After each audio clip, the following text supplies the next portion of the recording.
gives me the power to tear down the works of the enemy. In the deep, in the power, He will crush and devour. And with the power of darkness underneath my feet. For the Lord is my tower, and He gives me the power to tear down the works of the enemy. In the deep equal power, He will crush and devour. And with the power of darkness underneath my feet. Blessed be the name of the Lord. Blessed be the name of the Lord. Blessed be the name of the Lord, the Most High. Blessed be the name of the Lord. Blessed be the name of the Lord. Blessed be the name of the Lord, the Most High. The name of the Lord is a strong tower. The righteous run into it, and they are saved. The name of the Lord is a strong tower. The righteous run into it, and they are saved. For the Lord is my tower, and He gives me the power to turn down the works of the enemy. In a deep equal power, He will crush and devour. And with the power of darkness underneath my feet. Blessed be the name of the Lord. Blessed be the name of the Lord. Blessed be the name of the Lord, the Most High. Yes, Lord. Blessed be the name of the Lord. Blessed be the name of the Lord. Blessed be the name of the Lord, the Most High. The name of the Lord is a strong tower. The righteous run into it, and they are saved. The name of the Lord is a strong tower. The righteous run into it, and they are saved. For the Lord is my tower, and He gives me the power to tear down the works of the enemy. In a deep equal tower, He will crush and devour. And bring the power of darkness underneath my feet. Blessed be the name of the Lord. Blessed be the name of the Lord. Blessed be the name of the Lord, the Most High. Blessed be the name of the Lord. Blessed be the name of the Lord. Blessed be the name of the Lord, the Most High. For the Lord is my tower, and He gives me the power to tear down the works of the enemy. In a deep equal power, He will crush and devour. And with the power of darkness underneath my feet. And bring the power of darkness underneath my feet. And bring the power of darkness underneath my feet. Hallelujah! Yes, Lord Jesus! Purihin ka, Panginoon. Thank you, Lord. Yes, God. Hallelujah. Purihin ka, Panginoon, dahil Ikaw ang pinakamataas na aming Diyos. Hallelujah. manatili ang presensya ng Panginoon sa ating mga puso. Gawin nating panalangin mga kapatid ang awiting ito. Dahil ang Diyos lamang ang tunay na matibay. Matibay na sandigan sa gitna ng kaguluhan, sa gitna ng mga sakuna. Manatili tayo sa Panginoong Diyos. Hallelujah. Purihin ka, Panginoon. Yes, Jesus.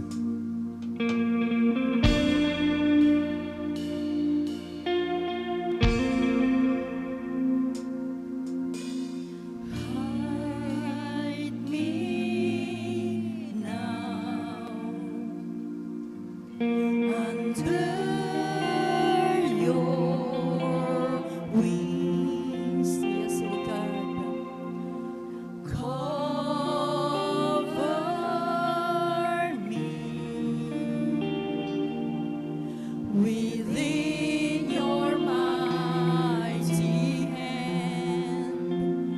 When the oceans rise and thunders roar, I will soar with you above the storm. Father, you are king over the flood. I will be still, know you are God. Yes, O God.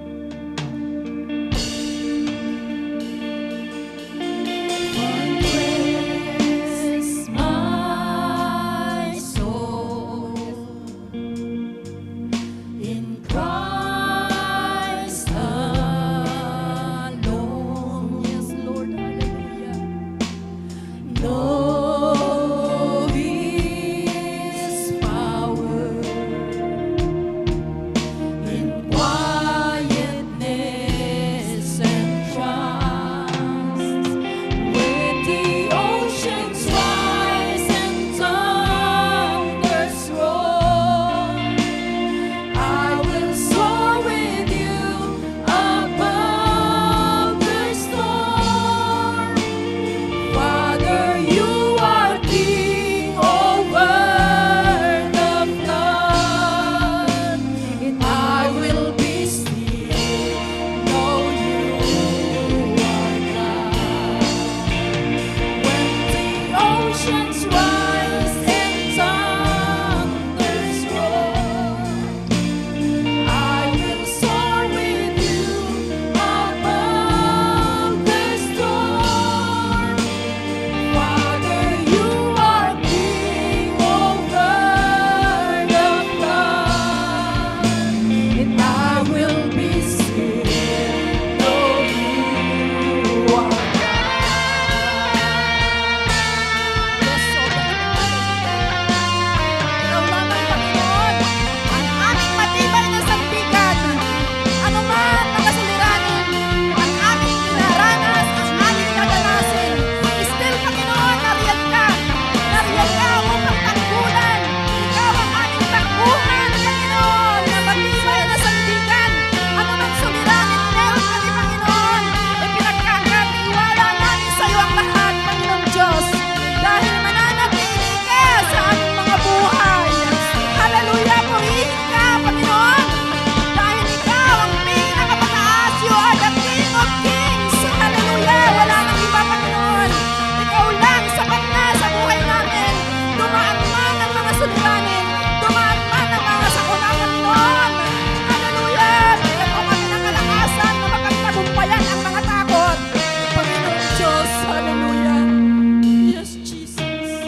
O God. In quietness and trust, when the oceans rise and thunders roar, I will soar with you above the storm. Father, you are king over the flood, and I will be still, though you are God. When the oceans rise and thunders roar, I will soar with you above the storm. Father, you are king over the flood, and I will be still, though you are God. When the oceans rise and thunders roar, I will soar with you above the storm. Father, you are king over the flood, and I will be still, though you are God. And I will be still, though you are God. And I will be still, though you are God. Yes, Lord. Kinikilala ka namin, Panginoon, na Ikaw ang aming Diyos na tagumpay. Purihin ka, Panginoon. Binibigay namin ang lahat ng papuri sa iyo, God. Na tunay na wala kaming magagawa kung kami hiwalay sa iyo, God. Pero salamat, salamat, salamat, Panginoong Diyos.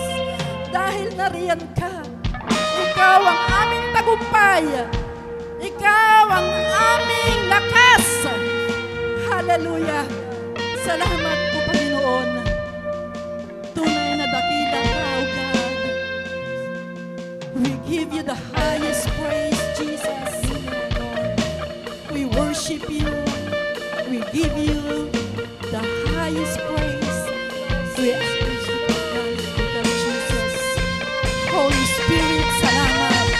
Salamat, salamat po, Panginoon. We give you the highest praise, O God. We worship you. Thank you, Father God. Thank you, Jesus. Thank you, Holy Spirit. Hallelujah. Hallelujah. Salamat po, Panginoon. Lahat ng papuri ay binibigay namin sa iyo. Ikaw lang, Panginoon, ang aming Diyos. Diyos ng mga Diyos at Hari ng mga hari. Salamat po sa pangalan ni Jesus. Amen. Palakpakan po natin ng malakas ang ating Panginoong Diyos. Thank you, Father God. Hallelujah. Thank you, Jesus.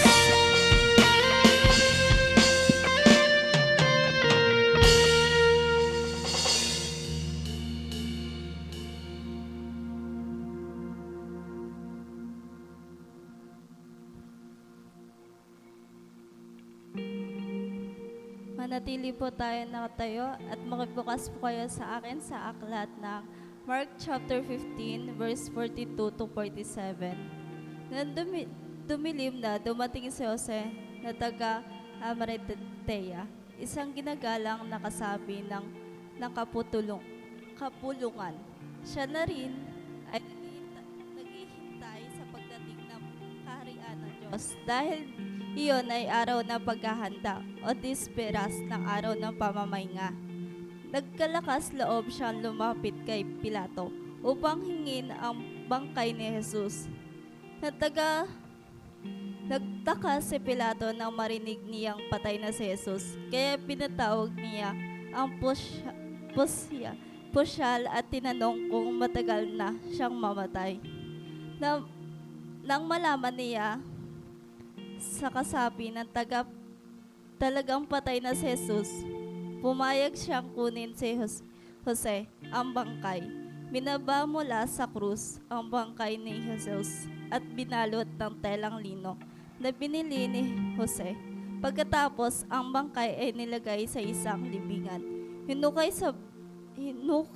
sa bato at ginulong ni Jose ang isang malaking bato sa pinto ng libingan. Last verse. Nagmamasid naman sina Maria Magdalena at Maria na ina ni Jose at nakita nila kung saan nilibing si Jesus. Purihan ng Diyos sa pagkabasa ng kanyang salita.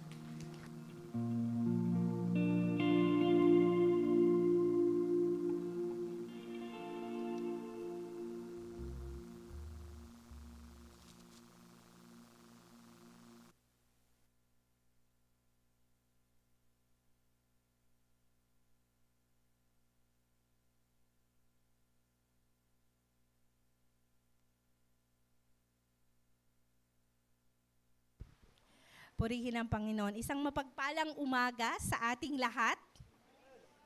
Morning po! Praise the Lord. Kanina nagkamayan na tayo, di ba? Hindi tayo magkakamayan uli mga kapatid. Tapos na yon.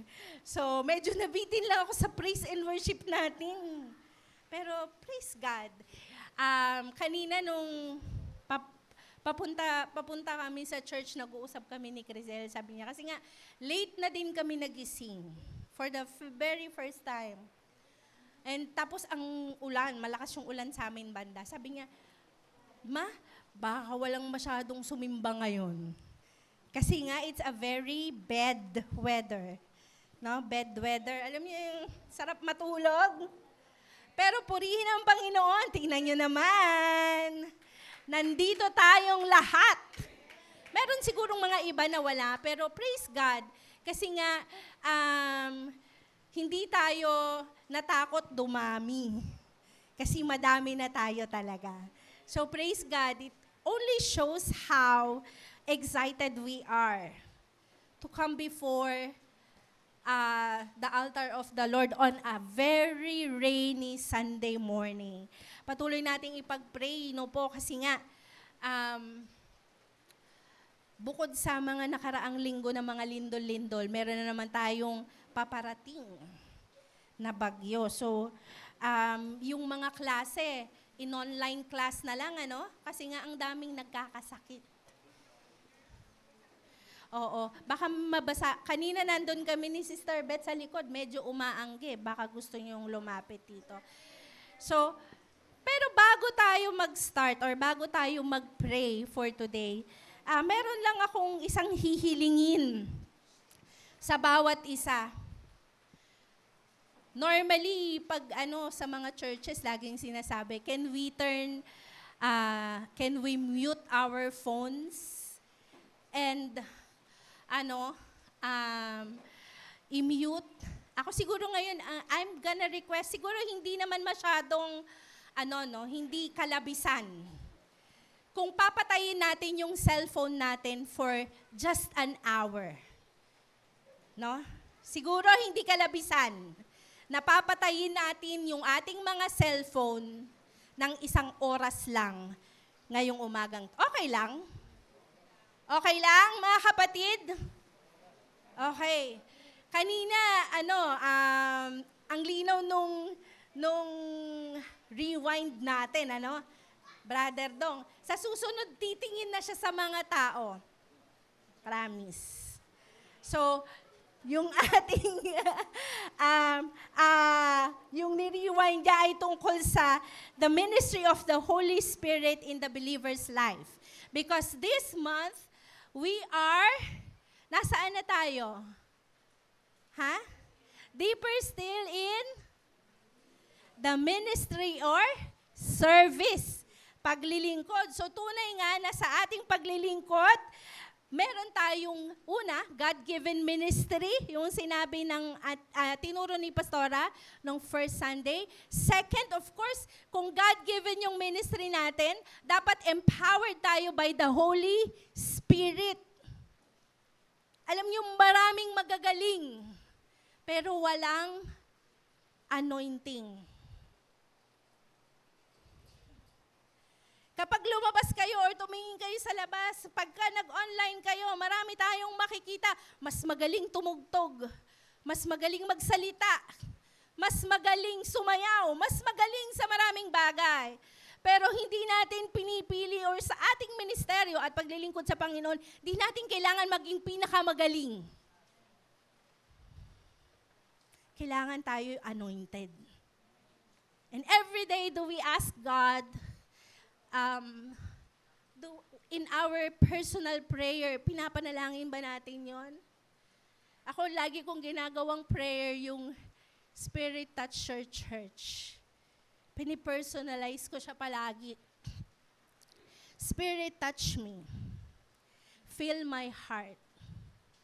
Revive me. Every day. Revive me now.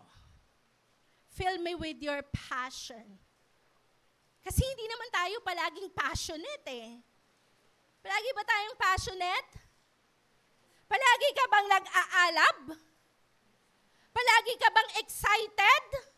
There are times in our lives we feel down. Hindi tayo masaya. Marami tayong pagsubok na hinaharap sa buhay, ngunit araw-araw, pwede nating hilingin ang banal na Espiritu na pag-alabin ang ating kaluluwa. At alam niyo po mga kapatid, intentional yun. Intentional. Huwag kang mag-expect na i-fill ka ng Holy Spirit kung wala kang pake. Kung hindi mo siya hihilingin. Because you can always grieve the Holy Spirit in your life. And we don't want that to happen.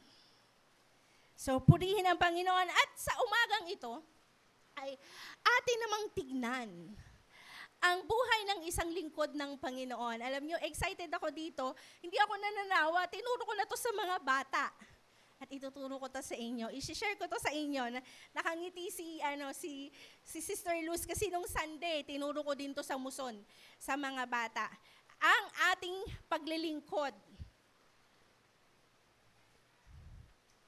Does it need to be always amazing?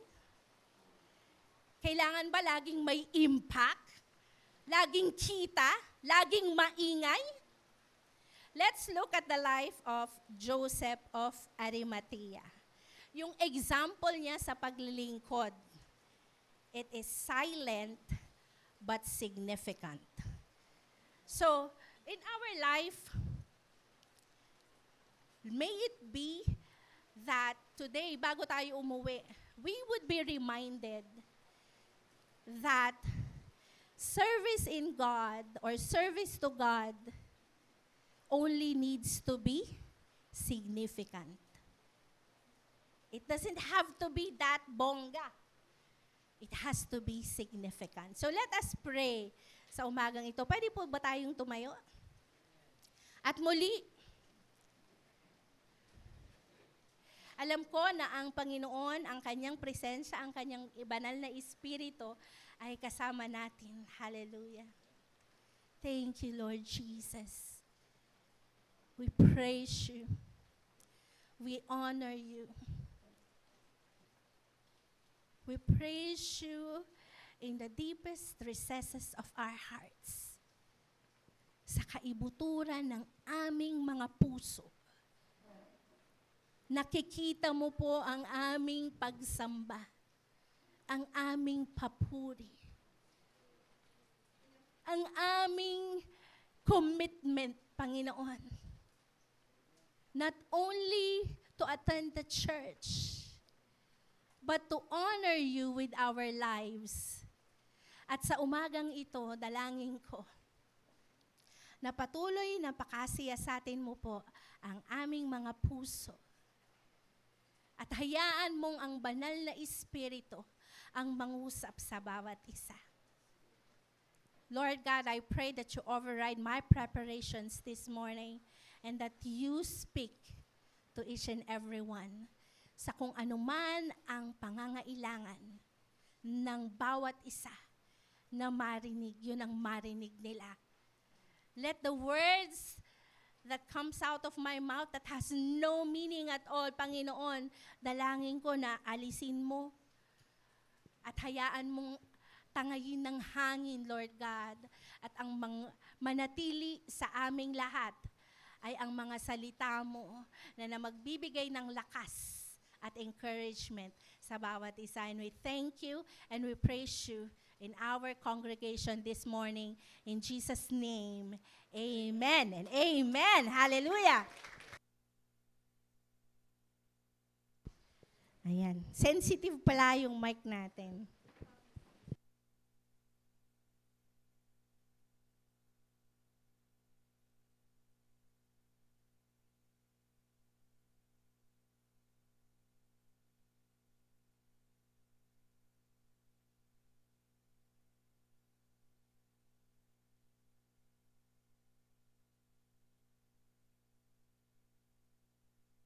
So, purihin ang Panginoon. Meron siguro tayong technical difficulties, but that's okay. So, sino nga yung ating pag-uusapan ngayong umagang ito? Si Joseph of Arimathea. Sino ang nakakakilala kay Joseph?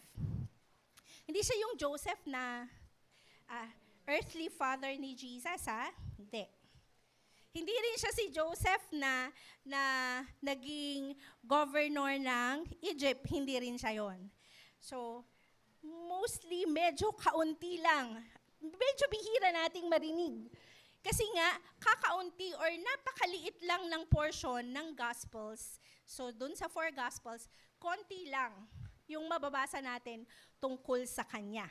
So, sa buong scripture, siguro mga ilang verses lang. Not more than 10. So talagang hindi nakapagtataka na hindi natin siya masyadong kilala. Pero today, gusto kong makilala natin siya, si Joseph of Arimathea. So, when we talk about service or ministry, palagi nating naiisip yung mga prominent na mga tao, tama? Katulad nino, si Pedro. Siyempre, pag sinabi mong service ministry, ang tapang kaya ni Pedro. Diba? We can also think about Saul o si Paul because he served God. After persecuting the church all his life, he encountered Jesus. No? So pag sinabi nating ministry ay siguro si Paul. O kaya si Pedro. O kaya si Mary. Mary, sobrang celebrated ni Mary. Dinadasalan pa nga, di ba? So, there are so many celebrated people in the Bible, but there are also people, meron ding mga tao na naglilingkod sa Panginoon ng tahimik lang. Quietly. Hindi masyadong nakikita. Yung devotion nila hindi masyadong maingay. Pero, yung impact nila ay for eternity. So that is Joseph of Arimathea. Ayan. Sino ba siya? Sabi, sa Biblia, we can only find a few description. Una, he is a respected member of the council. Ano ba yung council? Kapulungan, no? Sa Tagalog. Tama? Mamaya pag-usapan natin yan. He is also a wealthy man. Mayaman. No? So, prominenteng tao, sino pinaka-prominenteng tao na kilala natin, is very well known nung panahon nila, mayaman, at isa siyang member ng Sanhedrin. And he is also a secret disciple. No? Meron ba kayong kilalang Kristiyano pero sekreto lang? Ha? Parang maraming nakaka-relate, no? Kristiyano pero secret lang. And Joseph of Arimathea is one. Sa Biblia, dalawa lang sila. Dalawa lang yung dinescribe as secret disciple. Would you guess sino yung isa?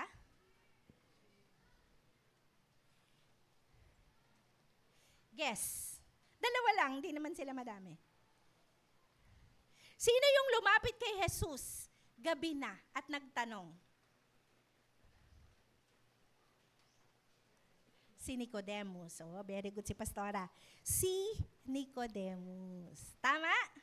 So si Nicodemus, he is also a Sanhedrin, a member of the council. And remember, lumapit siya kay Jesus in the middle of the night. Bakit? Kasi ayaw niyang ma-discover na believer siya ni Jesus. So, si Joseph at si Nicodemus ay both members of the council, mayaman, matalino, at sikretong disipulo ng Panginoong Jesus. Parang pag tinignan natin, ano ba yan, secret lang? Parang hindi naman tama. But let's not judge too quickly, mga kapatid. No? Because sa buhay niya, makikita natin how he served Jesus. So, sabi sa Mark 15 verse 42, sabi diyan, dumating si Jose na taga Arimatea, isang iginagalang na kasapi ng kapulungan. Siya rin ang naghihintay sa pagdating ng kaharian ng Diyos. Sa verse 43, makikita natin yung karugtong nun sa verse 43. Mag-jump ka na anak dun sa slide. Sabi doon, he went boldly to Pilate and asked for Jesus' body. Siya si Jose. Now, balikan natin kung ano yung estado niya sa buhay. Siya ay iginagalang na kasapi ng kapulungan. No, yung Sanhedrin, yung council na tinatawag nila, that is the Supreme Court of the ancient Israel. Sila yung kumakatawan sa both sa religious and judicial. Dito kasi sa atin iba, 'di ba? Yung Supreme Court batas lang. Right? Yung human rights, lahat ng rights. And the church is separate. Nung unang panahon, up to 70 AD or Anno Domini, that council stands. No? Meron silang 71 members at binubuo ito ng mga elders, mga matatanda. Binubuo ito ng mga matatalino at ng mga iskriba at ng mga miyembro ng high priest. So, 71 members. Imaginein mo, out of 71 members, during the time that they were accusing Jesus, only two. Only Nicodemus and Joseph stood up and said that Jesus is not what they were accusing him. Because they are accusing Jesus as a blasphemer. Alam niyo yung blasphemer? He claims to be the Son of God, and that is blasphemy. No? And sabi nga, hindi nga sila member ng minority. Sila lang yung minority. So 69 of them were accusing Jesus and only 2 did not agree. And that is Joseph and Nicodemus. Sabi sa Matthew 27 verse 57, a rich young man from Arimathea who was a disciple of Jesus. So, makikita natin na disipulo siya ni Jesus pero hindi siya kasumasama. So he wasn't there during the feeding of the 5,000. Right? He wasn't there when Peter walked on water. Wala siya doon. Hindi siya kasali. He wasn't there during the Last Supper. Wala siya doon. Hindi siya kasali. But the Bible tells us, he is a disciple of Jesus.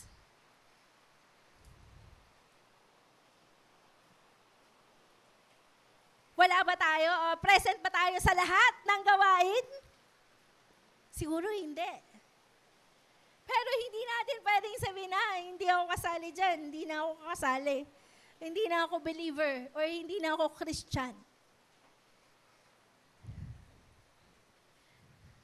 Basahin natin, hindi yan kasama sa slide ko, but let us open John chapter 3. Meron ba tayong mga Bible?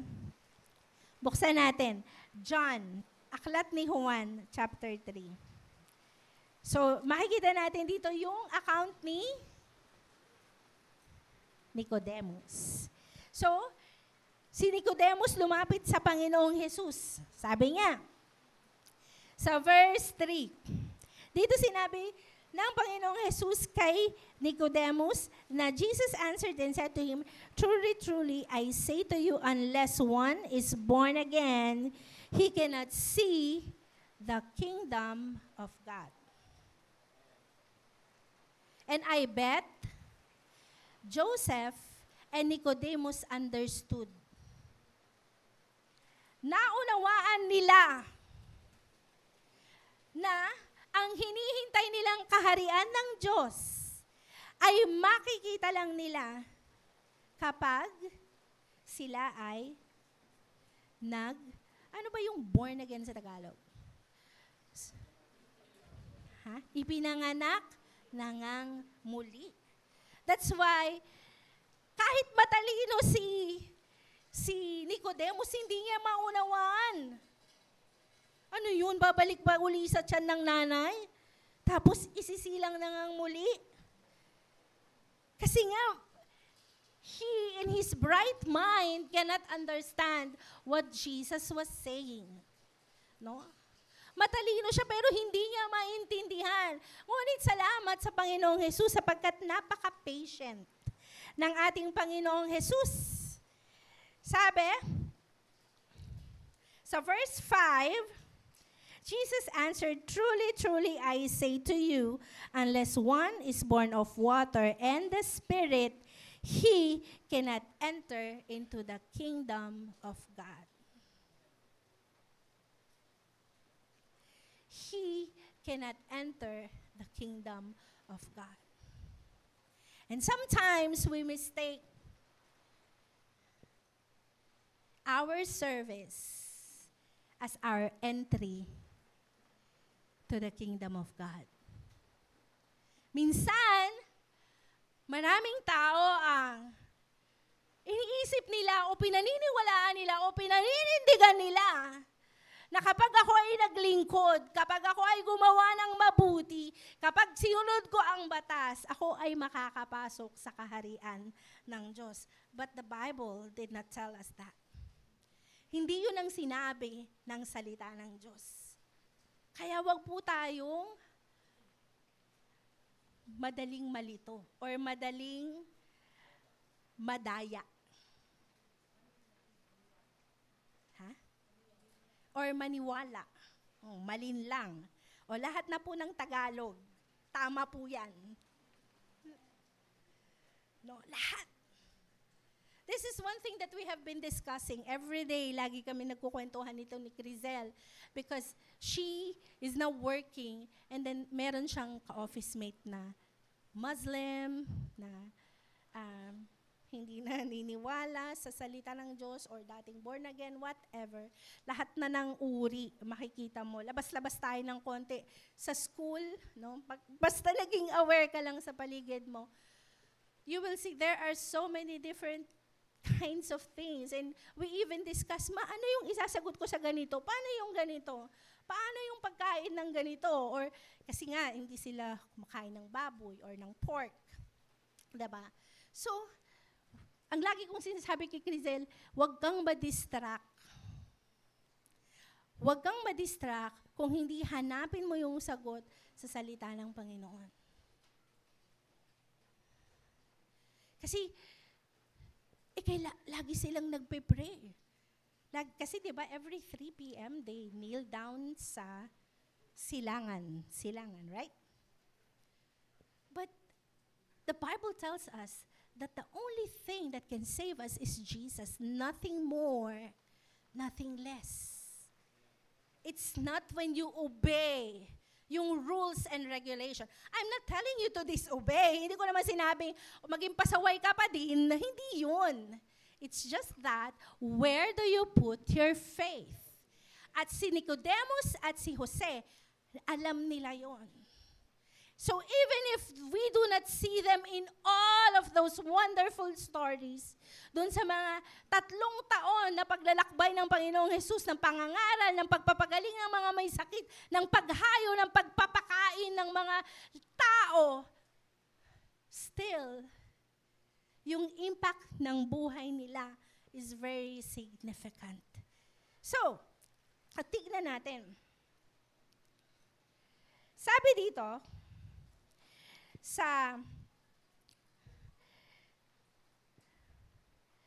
ano nga ito?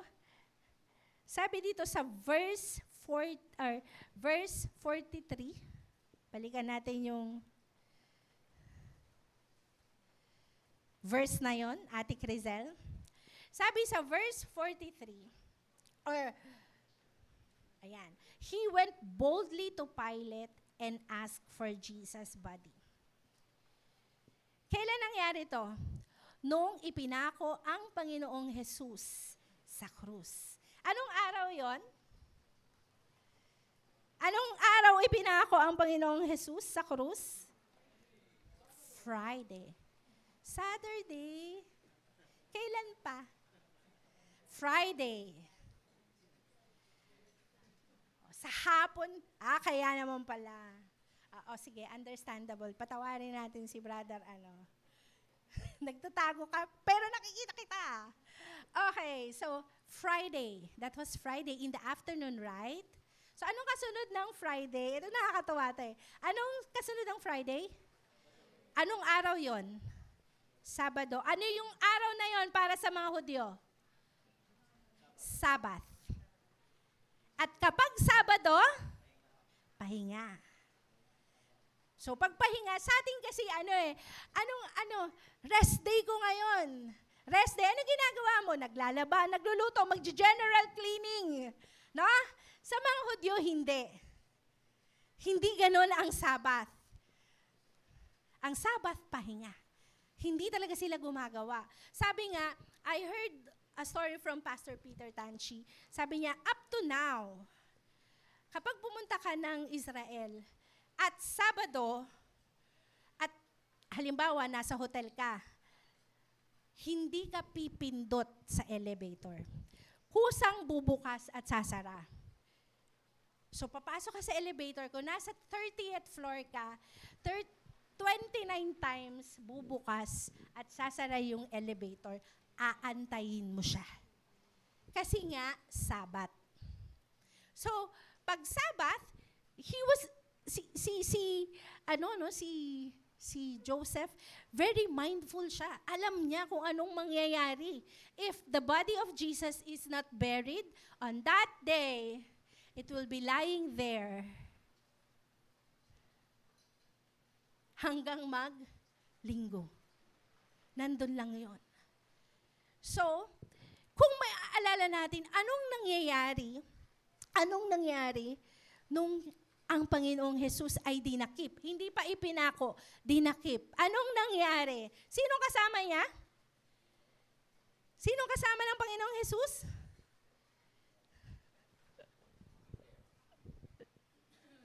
Mga kapatid, okay lang yan. Sumagot tayo.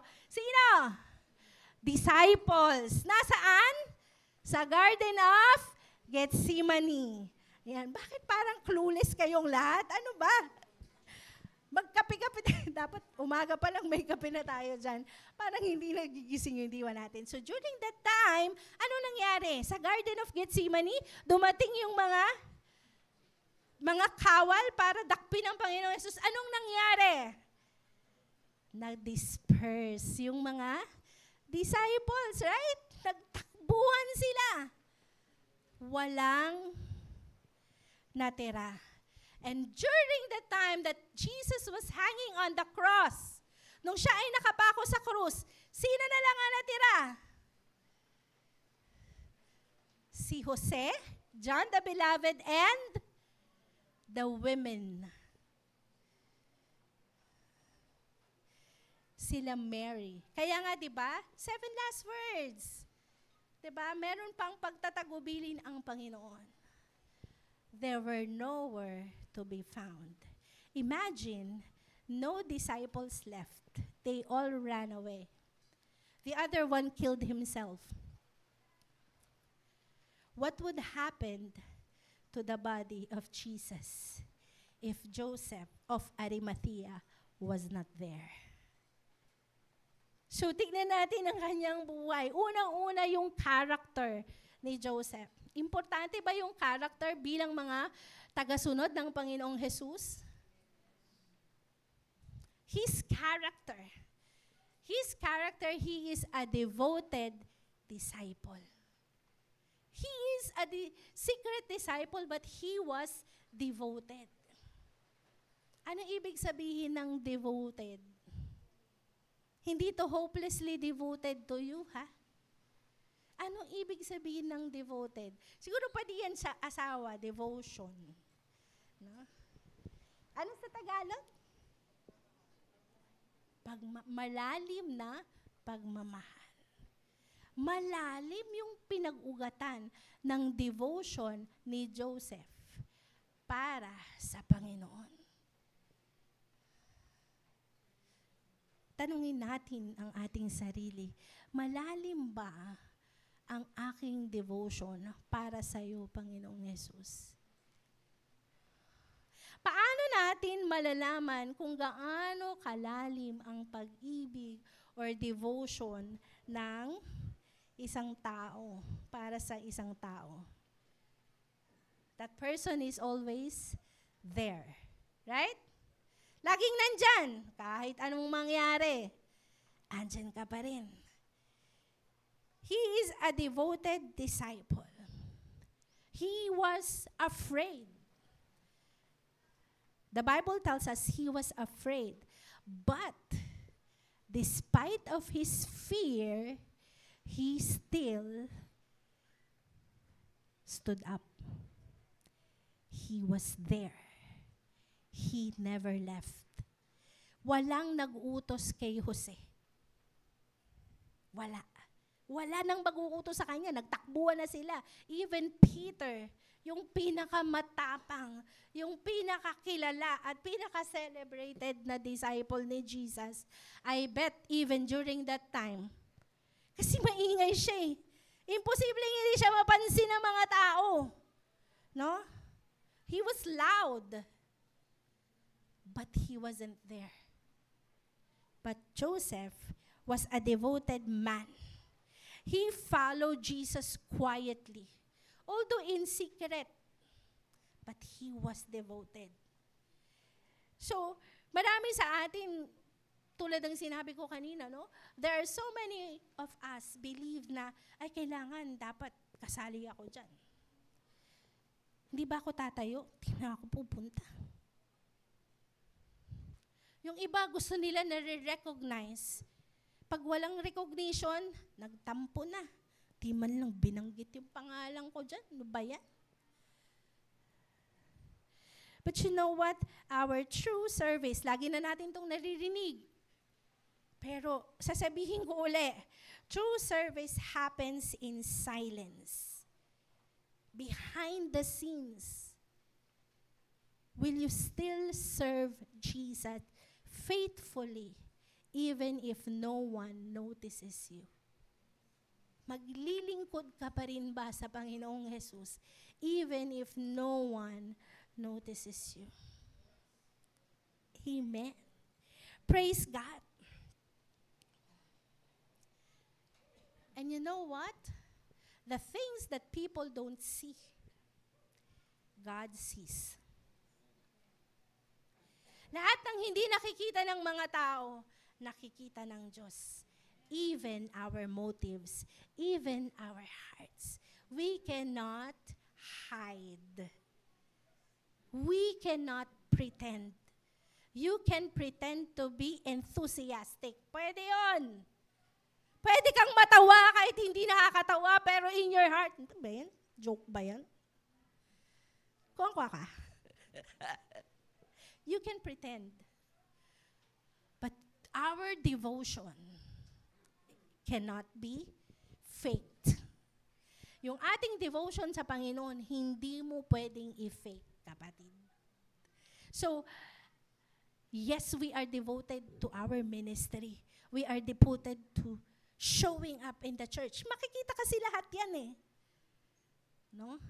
But even if you are not doing anything, just being there, smiling to your seatmate, no?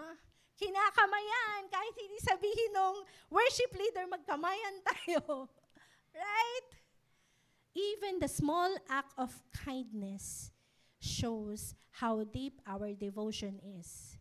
Why? Because if you love me, you will love one another. Yun eh. Yun siya. Even if you're not doing great things, no? So many people serve quietly behind the scenes and we thank God for them. There are, their services, yung serbisyo, hindi masyadong nakikita. Pero hindi mo pwedeng kalimutan. No? Purihin ang Panginoon. Sinusunod niya ang Panginoon sa kanyang sariling pamamaraan.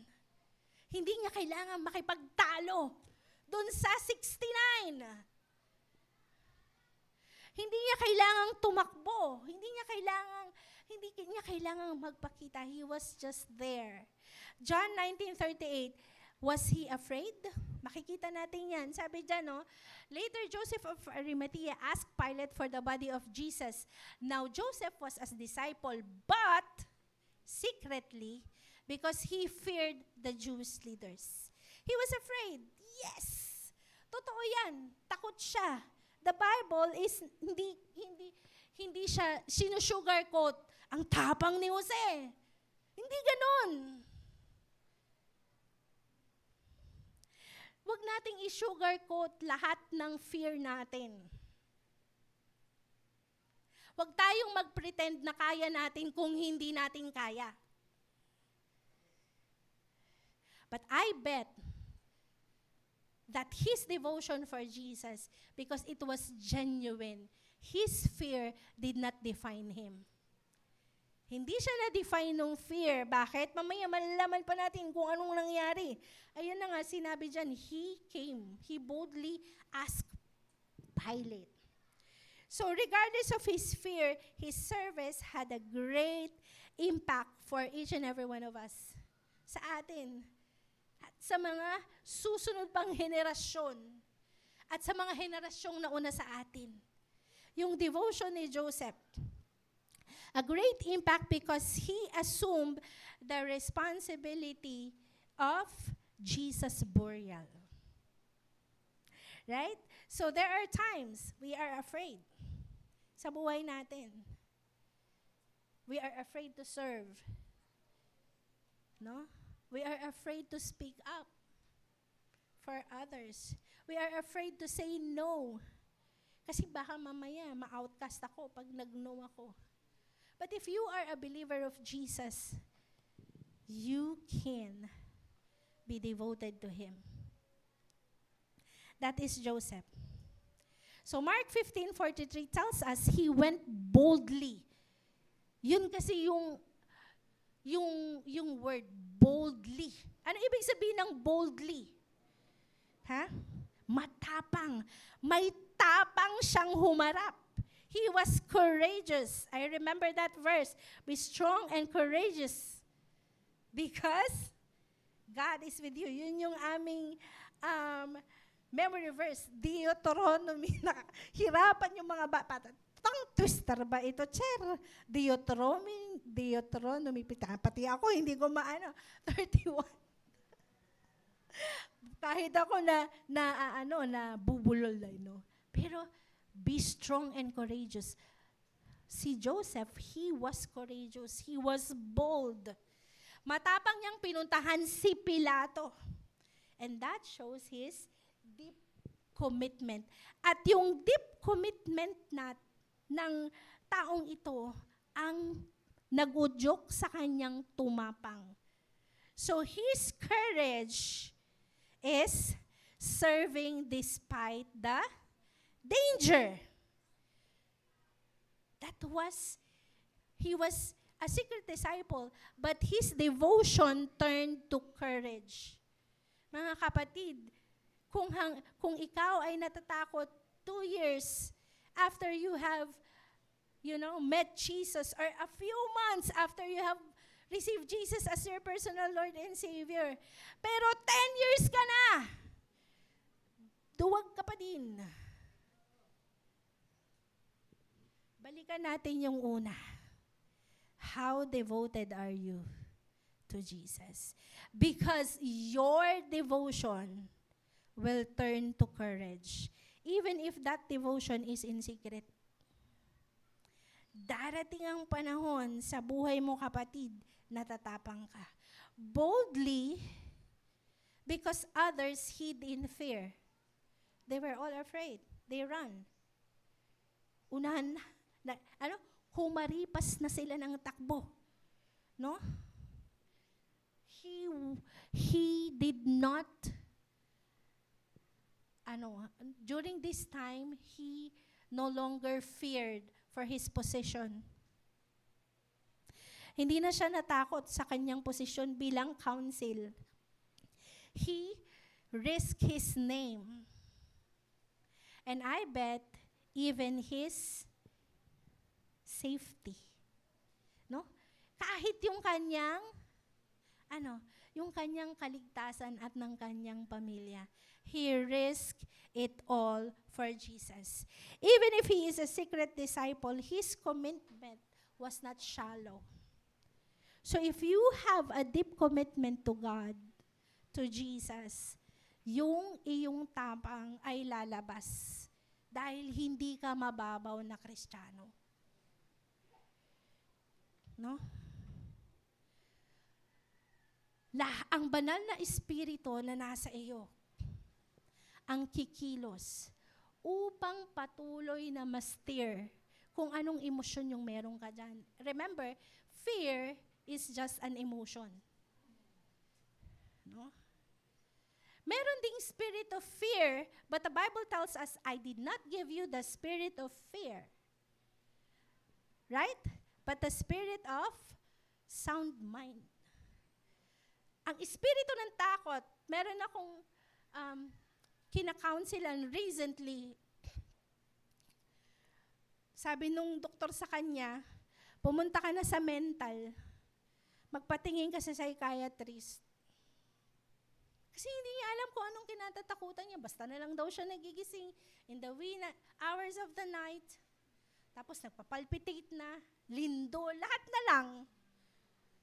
No? And I always quote that verse to her, and I always quote Psalm 23. Why? Because we should be courageous, not because matapang tayo. Marami tayong kinatatakutan. Sinong pinakamatapang dito? I bet maraming ang mga magulang takot para sa mga anak. Tayo, hindi tayo takot para sa sarili natin, but when it comes to our children, that's a different story. Right? Yung mga anak, takot para kanino? Para sa mga magulang. Parang, pag nawala na, ano nang gagawin ko, ma? O yung mga bata, ito, may kinatatakutan. Takot bumagsak. Marami tayong kinatatakutan. Takot tayong ma-ostracize ng mga kaibigan natin. Right? Takot tayo kapag na-out tayo sa office. Pag hindi tayo kabilang, pag hindi tayo, marami tayong kinakatakutan. Mag-pray ka na, kapatid. Di ko kaya yan, wag muna. No? Minsan inisin sa amin, hindi ko alam yan, pero takot ka lang talaga. Di ba? Tama? Tama. Sinasabi mo, hindi ko yan kaya, hindi ko yan alam. Pero in reality, takot ka talaga. Ayaw mong tumayo, ayaw mong tumingin sa mga tao, ayaw mong magsalita. No? Pinagsalita mo pa kasi di na tuloy ng church. O diba? Madami tayong takot. Pero kung malalim yung devotion, yung takot nawawala. Hindi siya nawawala, nandyan lang din naman siya, pero na-overcome. Right? Na-overcome. Huwag mo na akong isali dyan, church. Hindi ko naman yan kaya. Hanapin mo yung devotion mo sa Panginoon. Kaya mo yan. Sabihin mo sa katabi mo, kaya mo yan. Kaya mo yan! So, his courage. His courage is serving despite the danger. When no one else was there, he was there. It was very dangerous, no? Sinigurado pa kaya ni Pilato na bantayan? Right? Nung lumapit siya kay Pilato, anong ginawa ni Pilato? Sigurado ka? Pinatawag niya yung punong guard. Sino yon? Yung centurion. Para masigurado. When everyone was silent, everyone was afraid. Even Peter. Peter denied Jesus 3 times. He was not afraid to speak out. No? And when others gave up, he gave himself. He gave himself. So, panoorin natin tong video na to. Saglit lang naman to, 3 minutes. Luma na siya. I stumbled upon this video. Sana mag-play.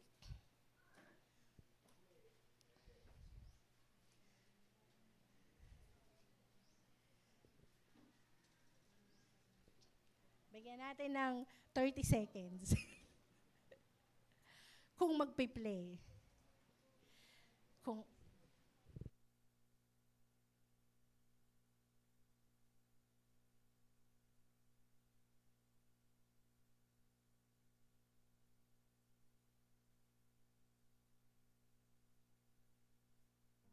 It takes a lot of courage to be a Christian. Sometimes there can be situations that are unfamiliar, uncomfortable, even scary, but we can trust God's promise that He will be with us. We're reminded of that in Joshua 1:9, where God says, "Haven't I commanded you, be strong and courageous? Do not be afraid or discouraged, for the Lord your God is with you wherever you go." God is with each of us, no matter where we are or what we face. And for some Christians, there can be a lot to fear. There are Christians around the world that face immense pressure for their faith, like in Nicaragua. The church there speaks out against injustice and human rights violations by the Nicaraguan government, and many provide shelter and care for people that protest the dictatorial regime. Nicaraguan Christians are standing for justice, yet they are met with hostility, and the government uses intimidation, harassment, and retribution to try and silence the voice of the church. It's like this elsewhere too. Christians in India continue to face very high or extreme pressure in all spheres of life. In recent years, there has been a big increase in the ideology that to be Indian is to be Hindu, and the impact of this is immense. Many states are implementing anti-conversion laws, which are often used to harass and intimidate Christians that are simply distributing aid or privately meeting as a church. The impact reaches into communities and homes too, with many Christians facing discrimination at work, losing their jobs, being excluded from society, and some facing physical assault. See, on top of immense pressure, some Christians face violence as well, like in Nigeria, where persecution is the most violent in the world. Christians there live under the constant threat of attack from different extremist groups and are often specifically targeted because of their faith. Attacks happen at villages, homes, schools, churches, and this trend of growing violence is spreading across the region. All of this pressure and violence means that following Jesus comes at a high cost for many Christians. In fact, there are 360 million Christians around the world that face high levels of persecution and discrimination because of their faith in Jesus. But yet, they don't give up on it. Through the help of the Holy Spirit, these Christians have the courage to rise above the persecution and discrimination they face. These Christians are our brothers and sisters in Christ, and they are incredible examples to us. Their lives are proof that our Heavenly Father keeps His word, that He is with us wherever we go and whatever we face. So on the International Day of Prayer for the Persecuted Church, let's stand with our persecuted family in prayer, trusting that whatever comes their way, God will be with them, giving them courage to rise above. And praise God. Purihin ang Panginoon. So, alam nyo, sa totoo lang, pag pinapanood natin yan, yung mga ganyan, parang, ay, totoo pala. Na-appreciate nyo ba kung gaano kayo pinagpala na hindi nyo kailangang magtago para lang sumamba? Na-appreciate nyo ba yung katotohanan na hindi nyo kailangang kainin yung pages ng Bible nyo? Dahil hindi naman kayo mahuhuli. Sa China, kinakain nila yung pages ng Bible kasi hindi sila pwedeng makitaan ng Biblia because they will be imprisoned for 7 years. So what they do, they memorize it quickly and then eat it. And then share it. Na-appreciate ba natin na hindi natin kailangan magtago? We are blessed because we live in the only Christian nation in Asia. Totoo yun. Yun lang, malaking pagpapala. Tapos tatamarin ka pang pumunta sa church. Tatamarin ka umatin ng prayer meeting. Tatamarin ka magpagamit sa Panginoon. A devoted disciple in secret who served with courage. So mga kapatid, ano ba yung mga pinagdadaanan natin yan? Let's not forget to pray for the persecuted church. Just recently, a few weeks ago, I read an article about pastors in China being killed. Hundreds of them. Hindi na sila kinukulong, pinapatay na lang. One of the videos that I've seen was, that made me cry, was the video of a woman in Nigeria, the most persecuted country. They were like 15, 18 in the church, praising and worshiping God. And then, dumating yung mga tulisan. Yung tatay niya, pastor, binaril silang lahat, siya lang natira.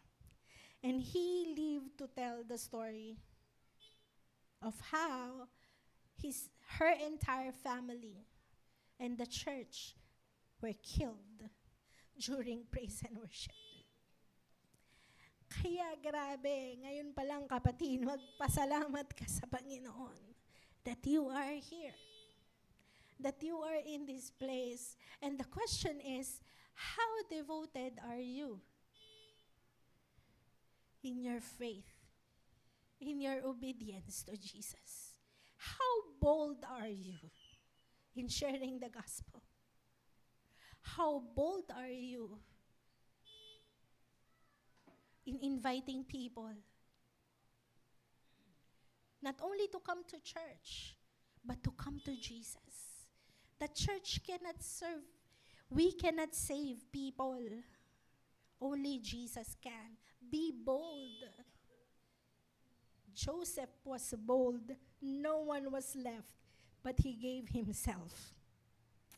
His courage. And lastly, his compassion is a devotion that is to its fullest. So, if you have devotion, you have courage, you can serve with everything you've got. Kakayanin mong maglingkod ng lahat-lahat. full, nag-uumapaw. Hindi hanggang tuhod, hindi hanggang bewang, hindi hanggang balikat lang, kung hindi nag-uumapaw. Matthew chapter 27, 59 to 60. Anong sabi doon? He took the body, he wrapped it in clean linen cloth, and placed in his own tomb. Yun ang ginawa ni Jose. And you could just imagine how in the book of John, it says Nicodemus and Joseph. So dalawa sila. So it was Nicodemus who bought the spices, and then they bought the linen. No? Yung mga bata sa Muson, alam nila yung idea ng tela.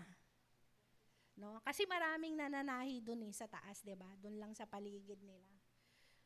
Hindi siya kumuha ng mga tagpi-tagpi. Hindi siya bumili ng per kilo sa taytay. But he bought the finest linen and wrapped the body of Jesus. He himself. Siya mismo. His devotion was to the fullest. He went up to Pilate. He asked for the body. He took the body of Jesus. They bought linens and the spices and wrapped it himself. Siya mismo ang gumawa. Now, when you have your devotion, you will be filled with courage and you will give your best to the Lord. That tomb was new, bago. That was for himself, para sa kanya. Pero ibinigay niya sa Panginoong Jesus. And he himself was the one who made sure that it was sealed. Devotion to its finest. Now, we know that our best service to the Lord is your ministry. Is not something that you keep for yourself. Your service is not for yourself. Your service is to Jesus. Now you would ask, sure, paano yun? Hindi naman na namin yun magagawa kay Jesus. Wala na naman na siya ngayon. Antayin na lang natin pag dumating tayo sa langit. Ay, talaga ba? Anong sabi?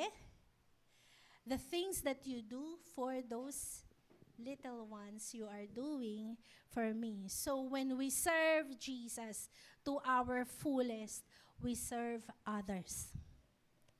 When we give our life for others, we do it for Jesus. Let's not think of ministry as beating the drums, standing here in front. No? Hindi lang. Yung paglilinis ng church, that is service. Yung paglalagay ng upuan, pananalangin, lahat ng ginagawa natin, that is our service. And if we are fully devoted to God, we will do it with all of our hearts. Without grumbling, without comparing, without looking at others. Tamad naman nun. Kami na lang palagi. Wala na bang iba? Wala na, ikaw lang talaga. Okay lang? Pag may nagtanong ng ganyan, sabi mo, wala na, ikaw na yon. Ako na yon. Tayo na yon. Wala nang iba. Wala na bang ibang mag-Bible study? Ako na lang ba? Wala, kapatid, ikaw. Ikaw talaga yun. Huwag kang maghanap ng iba. Wala si pastora. Nagkakasakit din ang pastor. May pamilya din yung pastor. Aantayin natin si pastora na lang. Ilang taon, ilang linggo, araw-araw tinasabi, sino gusto mag-open ng Bible study? Ang tanong, may nagpa-open ba ng Bible study? May nagbukas ng tahanan para mag-open ng Bible study? Hindi ako galit. Nagtatanong lang. Baka sabihin nyo, galit naman si teacher. Excited lang ako. Tay-tay lang naman dito eh. Tay-tay pa rin. Wala namang iba. Diba? Yes or no? Mga kapatid.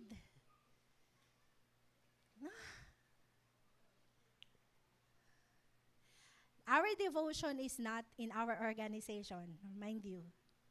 Not in this church, but to Jesus. Kasi kahit saan ka mapunta, you can serve. Right? Because your service or everything that you do becomes your worship.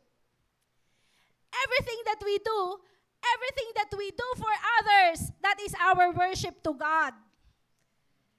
Not only when you do something great, but even the small things we do is our worship.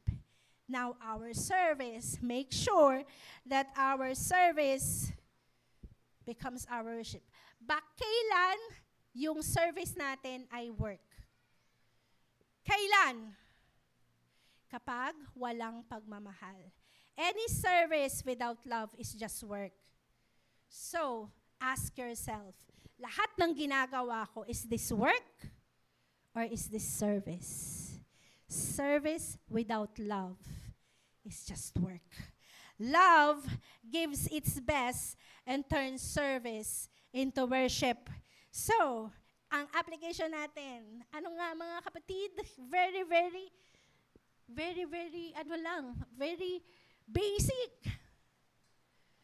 Hindi siya, it is not something that is, parang makukulte yung utak natin, hindi natin maintindihan. Ano ba yan? English? Hindi po. Serve quietly. God sees you. Serve courageously. Stand for Christ. When others fall silent. Ministry sometimes requires trials. So be courageous. Serve generously. Offer your best. Best of your time. Punta ka sa church. Wala akong time. Pag may time ako, yung tirang time ko para kay Lord, wala kang time, bigyan mo ng time. Siya yung una, di ba? Pero bakit kapag maglilingkod tayo sa Panginoon, ang sasagutin natin, pasensya na wala akong time Hello?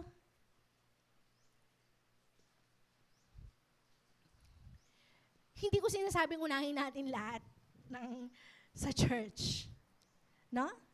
That you neglect your family, that's not what I'm saying.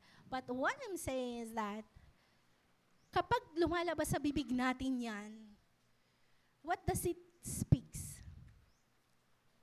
It speaks that is not important. We have a Bible study. Sabi ko nga kay Grisel, I deliberately did not announce Bible study sa CE. Walang nagtanong, walang nagtaka, walang nakaalala. That was a social experiment. But I was sad. And I bet Jesus was sad also. We don't give time. So, 1 Corinthians chapter, last verse ko na to, 15:58. Therefore, my beloved brethren, be steadfast, immovable, always abounding in the work of the Lord, knowing that your labor in the Lord is not in vain. Alam na natin tong verse na to. I bet memorize natin to. And let us not be weary. Because sometimes nakakapagod. Totoo naman yun. We can be physically tired, right? Sa dami ba naman ang gawain natin sa bahay? Sa bahay pa lang. Sa school pa lang. Pero huwag tayong manghinawa. disiplinahin natin yung sarili natin at patuloy nating paglingkuran ang ating Panginoon with all our might and with our best. So tayo ba ang magiging Joseph of Arimathea of this generation? We can. Let's ask God and let's continue to check our hearts. Ano yung puso natin? Para kanino yung puso natin? At para ba kanino tumutubok ang puso natin? Para sa Panginoon. Kanina, no? Yung ano nga yung kinanta natin kanina? Still. And I will be still. Know you are God. Sobrang daming kaabalahan at kaaburiduhan sa ating buhay. But we can be still before our God. So ngayong umaga, pwede ba natin kantahin yun? Na-anticipate nyo ba nakakantahin natin yun? Hindi ko yun naisip, pero naisip ko lang ngayon, let's be still before our God. Total, di naman tayo magmamadaling umuwi. Magkakape pa tayo. Lalakas pa yung ulan kasi kakanta tayo. But let's just enjoy the presence of God in our midst. Ano? Atin pong namnamin ang presensya ng Diyos sa ating kalagitnaan. Tayo pong lahat ay tumayo. Bago tayo mag-pray, awitin natin tong kantang to.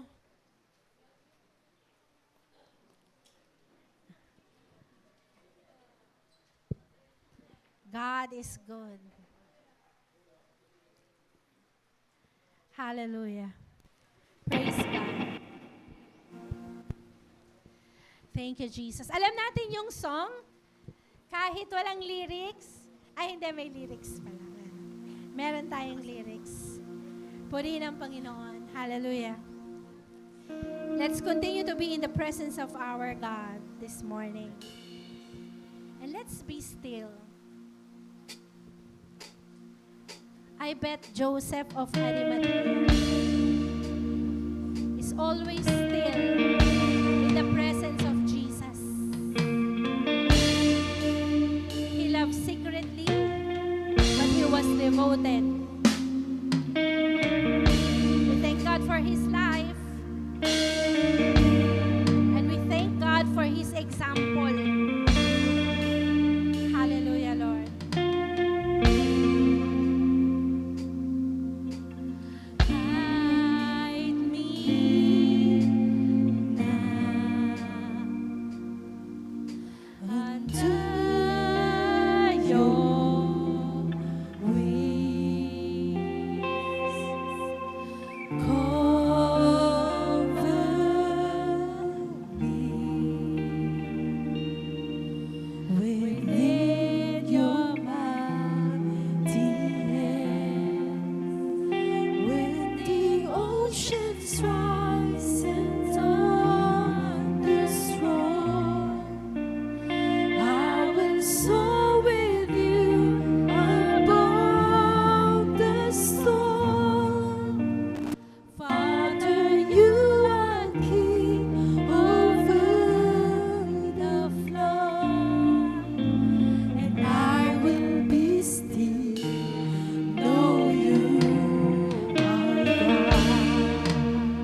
Can we sing that chorus one more time?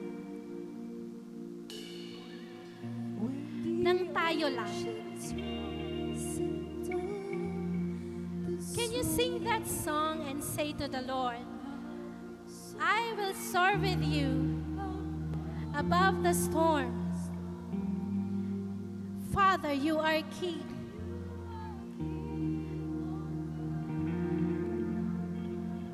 And I will be still. Let's sing it one more time, prayerfully this time. Oceans rise and thunders roar. Come on, sing it prayerfully. I will soar with you above the storm. Father, you are King over the flood. And I will be still. Know you are God, and I will be still, and I will be still. Know you are God. I will be still. Know you are God. Oh yes, Jesus. Habang ang bawat isa ay nakapikit sa presensya ng Panginoon sa umagang ito. Isipin mo, kapatid, ang isang bagay na pinagpapasalamat mo sa Diyos sa umagang ito. At sabihin mo sa Kanya iyon ng paulit-ulit. Thank Him. Right now, in this moment, sa kung saan ka nakatayo ngayon, thank Him. Would you want to thank Him for your family?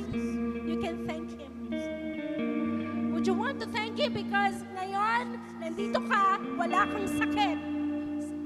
Habang yung iba, may sakit. We don't thank the Lord kasi may sakit sila, but we thank Him because we are safe. Amen. Thank you, Lord. Thank Him.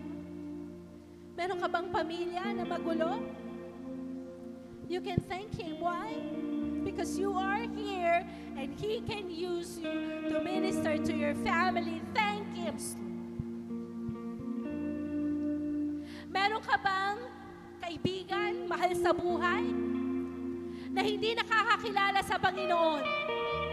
Hindi ba niya tinatanggap si Jesus bilang sariling tagapagligtas? Thank Him. Why? Because He can use you. Salamat, Panginoon. Pwede mo akong gamitin.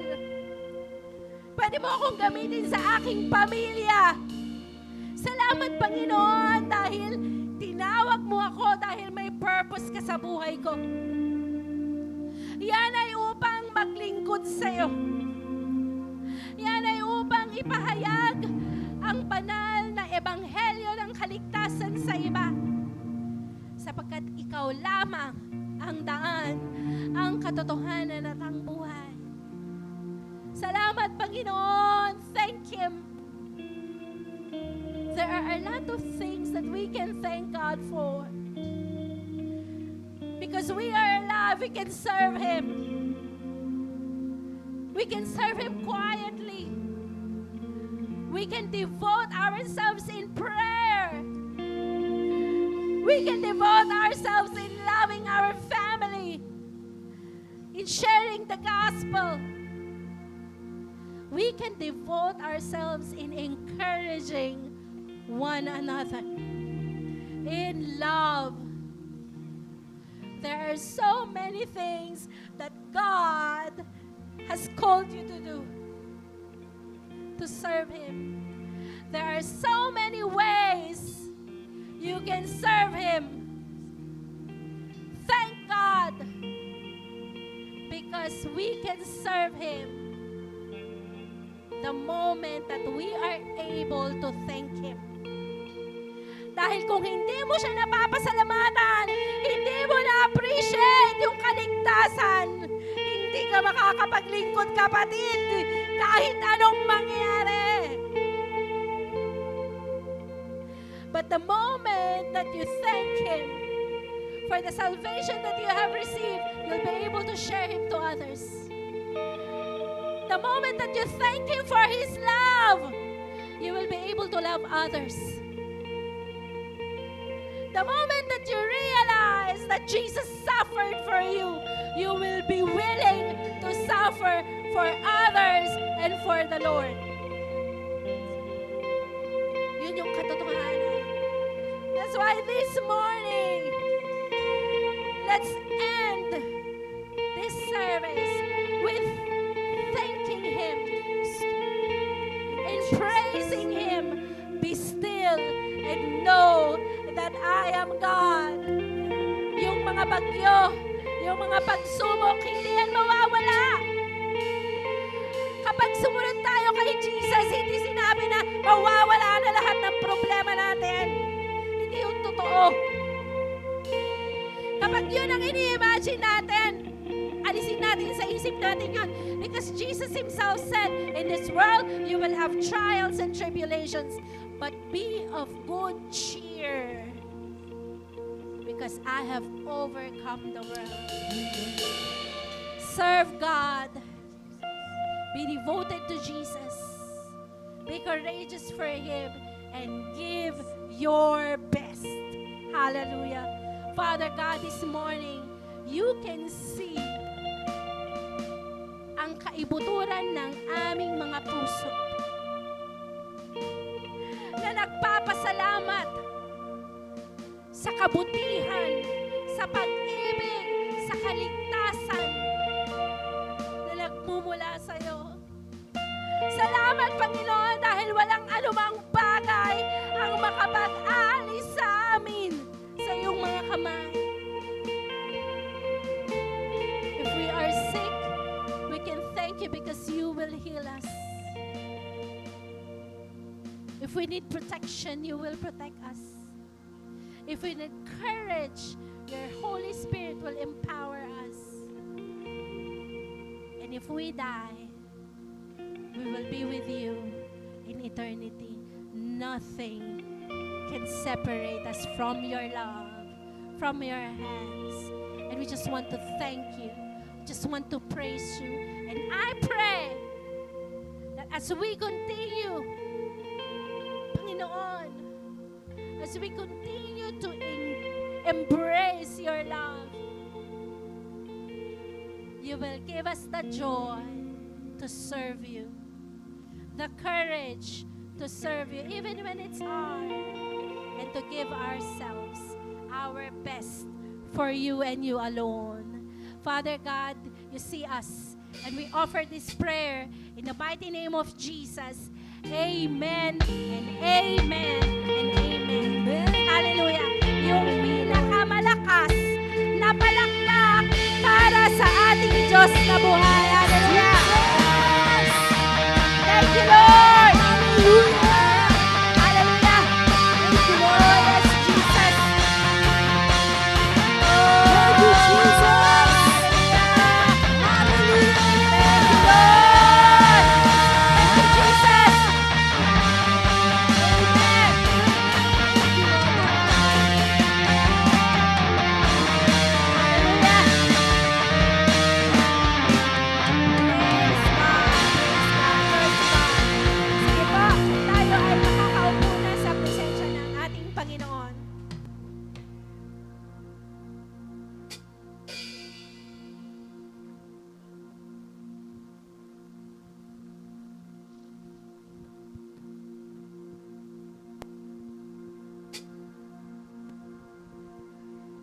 Amen. Tayo po ay dadako sa pagkakaloob.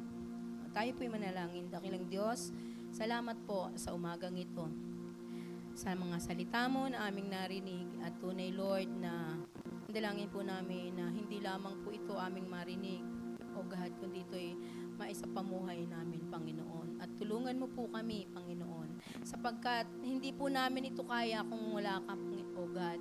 At salamat po sapagkat sa napakaraming dumarating sa aming mga buhay, Panginoon, ay patuloy na nandiyan ka, na patuloy na gumagabay sa amin, O God. Salamat po, Panginoon. At salamat din po sa oras na ito, Panginoon, sa muli ay kami ay makakapagbigay sa iyo ng aming tithes and offering. Dalangin po namin, Panginoon, ay patuloy po itong magamit sa ikalalago ng iyong gawain, O God. At Lord, pagpalain mo ang bawat isa, Panginoon, na makakapagkalob, at ganun din po, Lord, sa hindi makapagkalob, ang dalangin po namin na sila po ay bigyan mo ng pagkakataon na magkaroon, O God, ng mga hanap buhay, O God, para po makapagkalob din po sila ng naayon sa kanilang mga kalooban, O God. Salamat po, Panginoon, ikaw ang mataas at maluwalhati sa pangalan ni Jesus. Amen.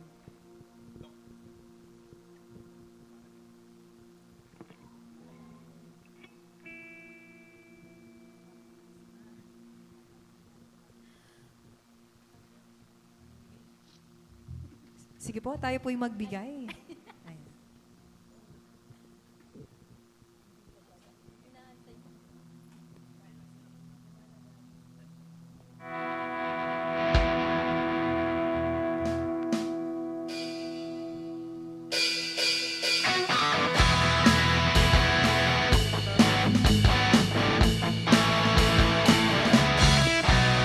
Sinabi ng Diyos, aangat ang buhay ko.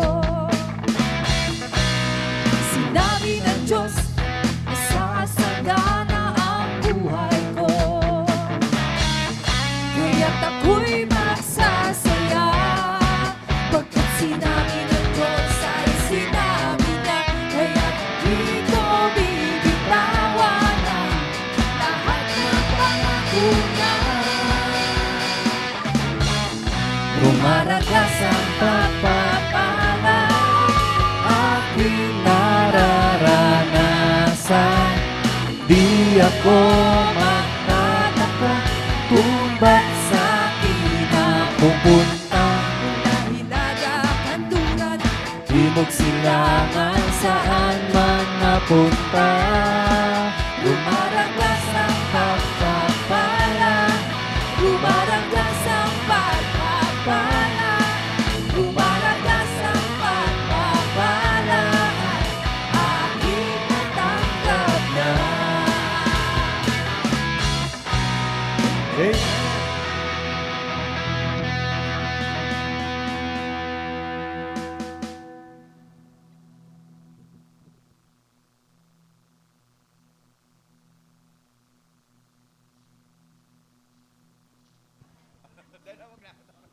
Okay na. Para kay Lord to. Para kay Lord. Inopen ko na lahat. Wala nang itatago tayo. Secret din. Kaya may secret din.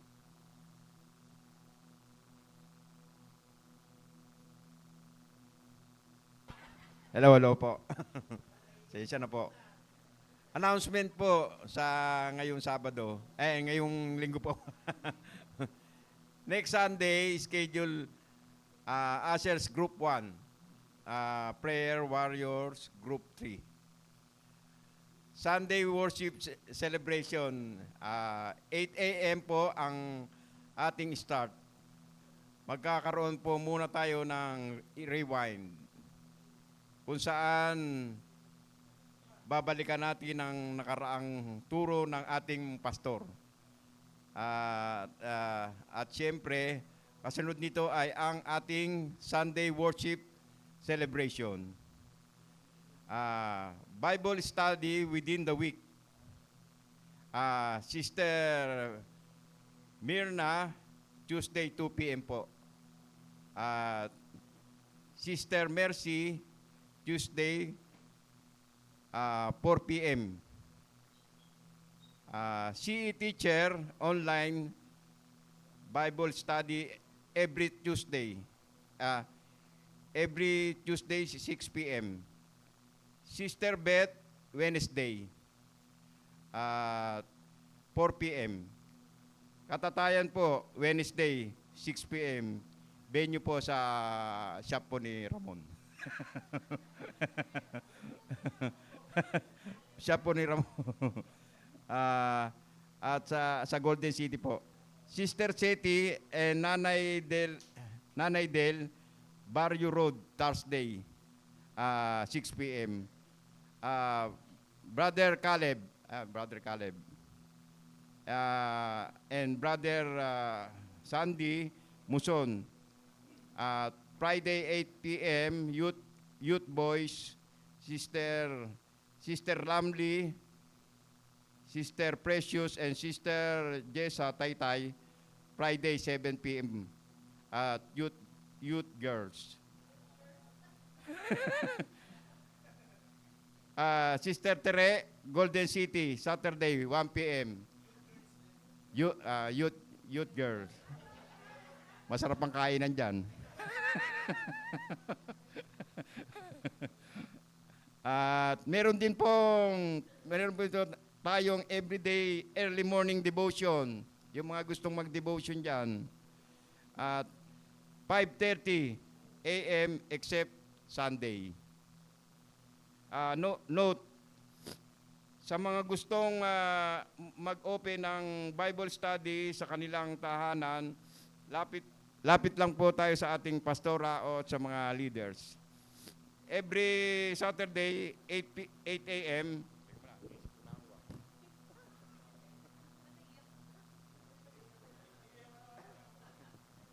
Saturday po,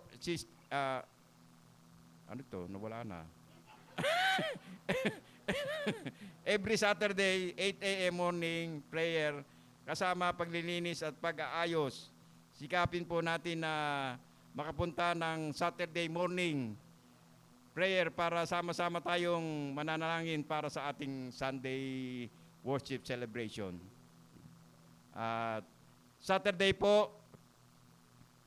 Saturday pa rin po, worship team, practice and prayer, 1:30 to 3 p.m. Every first Friday of the month, we have prayer and fasting, 6 a.m. onwards. Everyone is welcome to join. See you next month, November 7. Youth gig every other Sunday of the month after service, 3 p.m. here sa ating church. Upcoming events, Meals Values Connect Summit 25, November 15, 2025, 8 a.m. to 4 p.m. Youth Love Center, Kids International Ministry. Yun lang po. Salamat po.